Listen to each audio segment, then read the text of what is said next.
Operation Zarb Azb Pakistani فوج کا جون 2014 کو وزیرستان میں شروع کیا گیا عسکری آپریشن ہے۔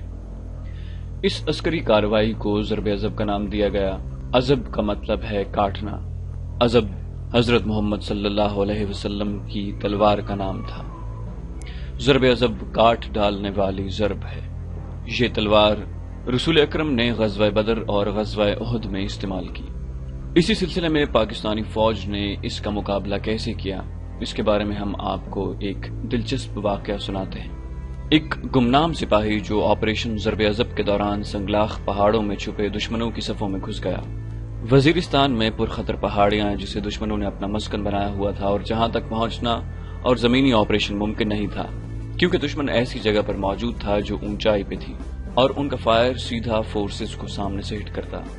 لیکن سب سے بڑا مسئلہ یہ تھا کہ ان کی بالکل صحیح لوکیشن جہاں ان کا اسلحہ بارود موجود تھا اور ان کی اصل طاقت کا منبع تھا۔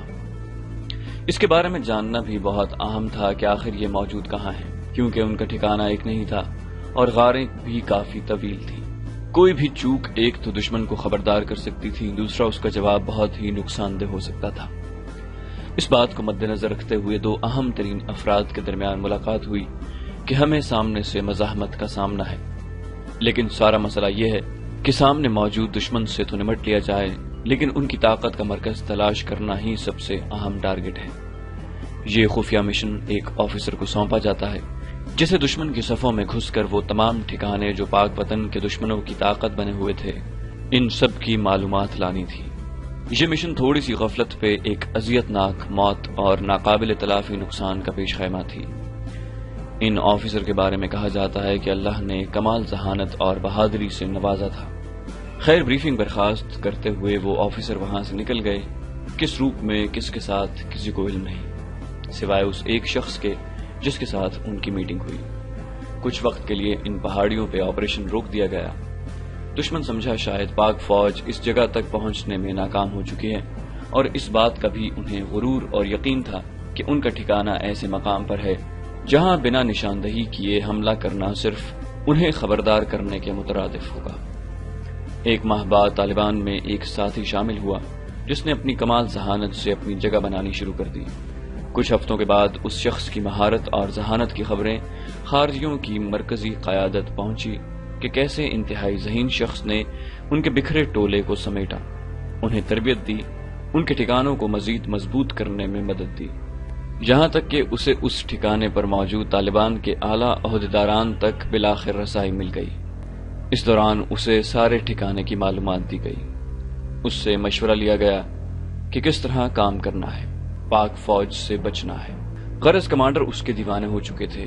اس پہ اندھے اعتماد کے سبب تمام راز اس پہ کھول دیے گئے۔ تمام اسلحہ ڈپو، غاروں میں موجود ٹھکانے، خارجیوں کے ہونے والے اجلاسوں میں اسے اہم معاملات کی ذمہ داری سونپی جاتی، اس کی بات کو انتہائی اہم سمجھا جاتا۔ اس دوران وہ گمنام مجاہد پاک فوج کے عہدیداران سے بھی رابطے میں رہا اور کچھ وقت کے لیے نظروں سے اوجھل ہو کر تمام خبروں سے ہر چند دن بعد آگاہ کرتا رہا۔ اس دوران وہ گمنام مجاہد پاک فوج کو کسی بھی حملے سے روکتا رہا، شاید کچھ بڑا کرنے کی سوچ رہا تھا۔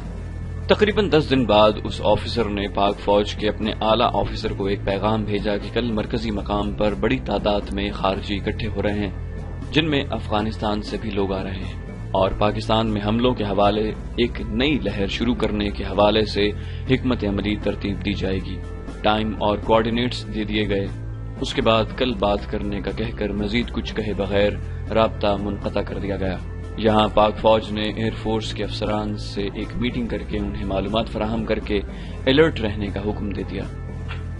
دوسرے دن ٹھیک 2:22 پر رابطہ کیا گیا کہ صرف 15 منٹ ہیں، آپ اس دوران حملہ کر سکتے ہیں۔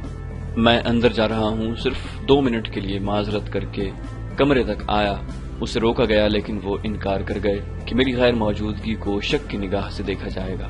غار طویل ہے، میرے لیے نکلنا ممکن نہیں، یہ جان اسی وطن کے کام آ جائے، اس سے بڑی کیا بات ہو سکتی ہے۔ آپ بسم اللہ کریں ورنہ ایسا موقع آپ کو دوبارہ نہیں ملے گا۔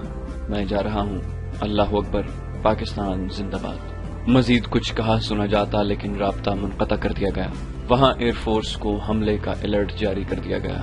پاکستان کے شاہین ٹھکانے کی جانب روانہ ہوئے۔ وہاں پاکستان کا عظیم بیٹا، پاکستان کا فخر، ہمارا گمنام بیٹا اپنی جان دینے کے انتظار میں اپنی جگہ بیٹھا، اپنے دشمنوں کی عبرتناک موت اور اپنی شہادت کا منتظر تھا۔ چند منٹ بعد ہی طیاروں کی گھنگرج سنائی دی۔ اس سے پہلے کہ دشمن سنبھلتا، دشمن کا ٹھکانہ چند ہی لمحوں میں مٹی کا ڈھیر بن گیا۔ اسلحے اور بارود کے ڈبوں میں لگی آگ نے سارے ٹھکانے کو ملیامیٹ کر دیا۔ اس طرح پاکستان کے عظیم بیٹے نے اپنی جان کے بدلے میں وطن کی حفاظت اور وطن دشمنوں کی موت کا سودا کر لیا۔ یہ تو ایک بیٹا تھا، ایسے کئی بیٹے اپنی جانیں قربان کر چکے جن کی کبھی خبر نہ ہوئی، لیکن یہ بیٹے ہمیشہ ہماری دعاؤں میں موجود رہیں گے۔